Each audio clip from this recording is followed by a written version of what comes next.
jireenyi badhaadha na biraa gaariidha waaqayyoof galanni guddaan ta'u arramoo viidiyoo ajaa'ibaa qabadhee isiniif dhiyaadheetan jira hanga dhumaatti naajjin turaa caqasaa maal irraa hubattu ergaa maalii keessa argannaa hanga dhumaatti viidiyoon keessan nafaana'aa ta'uu isiniin jedha caqasaa. Haadha manaa biyya laatii qabdaa obboleettii biyya laatii qabdaa haadha biyya laatii qabdaa qaba jettanii hin taa'inaa hin jiranu jarri jara durii. Akkas jechaa jira obboleettii biyya laatii qabdaa haadha biyya laatii qabdaa haadha manaa biyya laatii qabdaa qabda jettanii hin taa'inaa lokko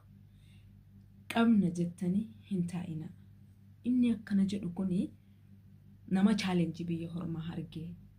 rakkina biyya hormaa argee beela'uu biyya hormaa argee cunqurfamuu gola hormaa keessa argee mirga utuu qabdu mirgi kee kan sarbamu kan argetu akka kanatti dubbata jedhee tayyaada kuni xintala eebboo ta'u inni kana argee dhugaatti jechuudha dhugaatti hojjetaa yookiis maqaa keenya kana jedhe kan waamu shakaala wajji jedhanii waamu kan qimamii mana madaamii jedhanii nu waamu mitire kana kan argee fi kan hubatee beekuu fi nama caba kana cabee beeku yookiis quuqama kana quuqamee beekutu namaaf beeka akkasitti subata jedhee ta'ee yaadaan gariin jireenya biyya harabaa shamarran jiraatan gaafa jedhanii gaafa isaan waan isaan jireenyi kun hundumtuu mijatee fi hundumtuu guutee fi waan hundumtuu itti tolee jireenya rahaa yookiis jireenya bashannanaa yookiis jireenya boqonnaa qabu keessa jiraatan itti fakkaachuu danda'a garuu dubbiin akkas miti waan nuuf kennan nyaannee lafa nu raffisa rarrabnee lafa isaan nu ergan hojjennee lafa isaan dhiisi jedhan dhiisne yoo isaan dhaabatu jedhan dhaabachaa oolle yoo isaan taa'i jedhan taa'aa oolle yoo isaan fiigaa oolle jedhan fiigaa oolle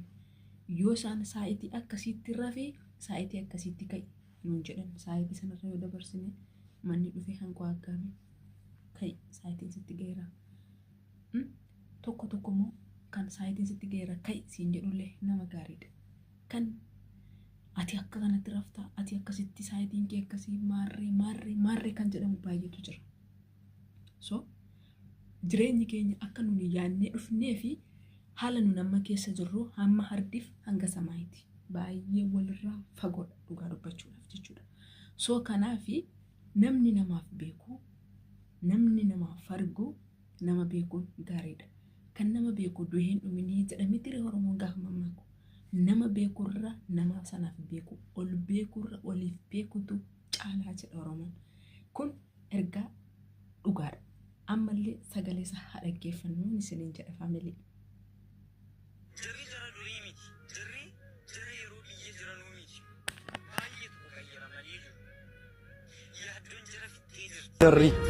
Jarri jara durii miti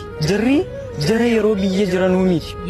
baay'eetu qayyarama. Isaan uqqisee furdina qaama isaanii kana hin ilaalina keessi isaanii dhumaadha gaafa jedhu amma namooti baay'ee abaluu amma nagaa abaluu furduudha bifti ishee akkasii hin cimte garuu keessi ishee gubataadha somnee sirbinaa keessi keenya madaa iji himimmaanii mormaa ragadaa jedhamee irratti katabare akkasumatti fakkaata kanaaf keessa keenyatti gubachaa keessa keenyatti waadamaa nagaadhaa nagaa fayyumaa fayyaa jireenya akkasii dabarsina maaltu sin barbaachisa utuu ofii keenyaaf hin uffatin utuu ofii keenyaaf hin nyaatin utuu ofii keenyaaf hin dhugin isin maal barbaaddu maaltu sin barbaachisaa maal isiniif godhu gara fuulduraatti maal isiniif gochuu barbaaddu kun jecha nurraa eegamuudha utuu ofii keenyaaf yuunifoormii tokko caammaa laastikii mana keessa kaa'atanii deeman kana kaa'annee waggaa 2 waggaa 3 waggaa 4 kan hojjennu mana madaamii keessa ni jirra anillee isaan keessaa nama tokkodha so kana hundumaa dandeenye akka gaariitti yoo toyyaa uffattillee ofirra galagalanii si ilaala yoo tuffatte kan uffannaan sirraa bareedu akka nama hirraan bareednetti yoo aasofte haasaan kan sirraa bareedu akka sirraa hin bareednetti tuffatamtee chaalenjii baay'eetu jira.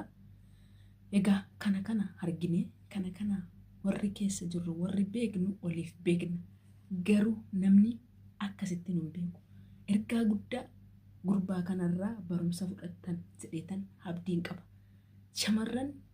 obboloowwan haadha manaa biyya alaatiin qaba. Isaan durii miti jijjiiramaniitu jiru. Isaan akkasiin kaleessa dheengadde beektan sana miti jijjiiramaniitu jiru. Gaafa jedhu biyya alaa dhufaniitiif jijjiiramanii hojjetatanii yookiis birrii guddaa qabaatanii yookiis immoo jireenya bakka har'aa bor jireenya gaarii jiraatanii kana miti. Kaleessa dheengadda mana keessanitti yookiis biyya keessanitti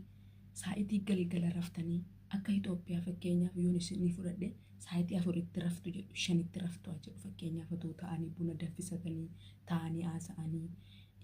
maalatu jedhanii saayitiin atu taphatanii deemuu danda'a. So saayitii 4 hanga 5 jedha. Ganama ijoollee mana barumsaatu deema yoo ta'e yookiis ofiif mana barumsaa dhaqxu yoo ta'e yookiis immoo maatiin gabaa fa'a yookiis iddoo tokko dhaqu jira yoo ta'e saayitii meeqatti ka'u saayitii 1 yookiis 1.5 yookiis tokkuma iyyuu jennu.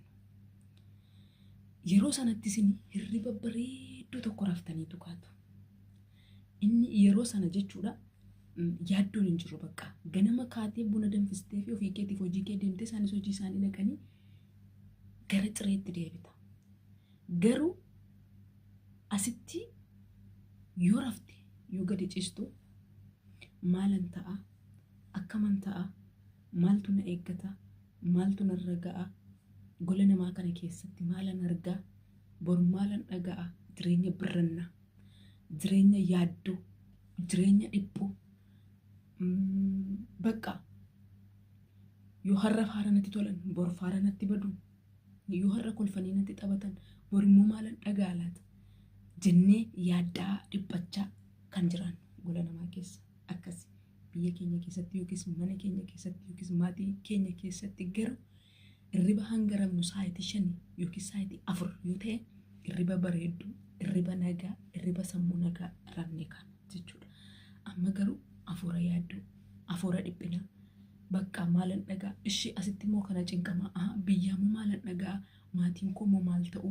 isaanoo jireenya akkasii jiraatti akkasitti hojjechaa jirti naan jedhu anu lafa naa yaadameef lafa kaayyoo koo sana hin jiru hojjedhe maallaqa gaa harkarraa hin qabu humni koo natti dhumee yeroo natti deemeetu jira lafa yaadame sana ga'ee hin argamne lafa naan jedhan sana hin geenye ani kan koo kaayyoon koo narree hafe lakki immoo kaayyoo koo hundumaa kana iyyuu dhiisee kana keessaa iyyuu ba'ee mee maatii koo fan jiraadha mee mana koo fan jiraadha mee dhala koo fan jiraadha utuu kana jennee assamnu guyyaatti qofaatti si'a meeqa maraachaa oolla. Isinii galee guyyaatti yoo xiqqaate karoora 100 isaa ol baafnee oolla. Dhiyeellee bari'u borillee akkasuma iftaanillee akkasuma isiniin jechuun barbaada. Kana hundumaa hubatee argee kana dubbata gurbaan kun viidiyoo isaan xumurree sagalee isaa dhaggeeffannee walitti adeemna. Jalatti mi'aawu yoo uffatanii uffanni jalatti hin tolu yoo rafan rafiitiin hin jiru rafiitiin biyyattafi nyaanni biyyattafi gammachuun hundi biyyattafi manni madaamii. Geessanii jirtu yoo rafan rafiitiin ittiin mi'aawu yoo uffatan uffannaan ittiin bareedu irribi gaariin biyyattafi sana amma dubbachaa oole isinii galee nyaata gaariin biyyattafi asii fakkeenyaaf namni ofiisaaf hojjetu ofiif hojjetee nyaata fakkeenyaaf jenna nyaata hojje amma fakkeenyaaf nyaata nama hojjedhaa nan dhiyeessaa fi ofii koo fudhadhee na nyaadha garuu gariin hamma kanatu si geesse fakkeenyaaf ganama kubsii nyaatta ishee dhugda hanga kanatu si ga'aa jedhanii yoo dubbachuudhaa baatan iyyuu yaadaan xilmaamanii hanga kana sitti kennu. Keessi kee hin beelaa darbitee fudhachuuf sitti hin tolu siif kennanii jiru ammuma siif kennan kana fudhattee nyaata. Jara huqqisee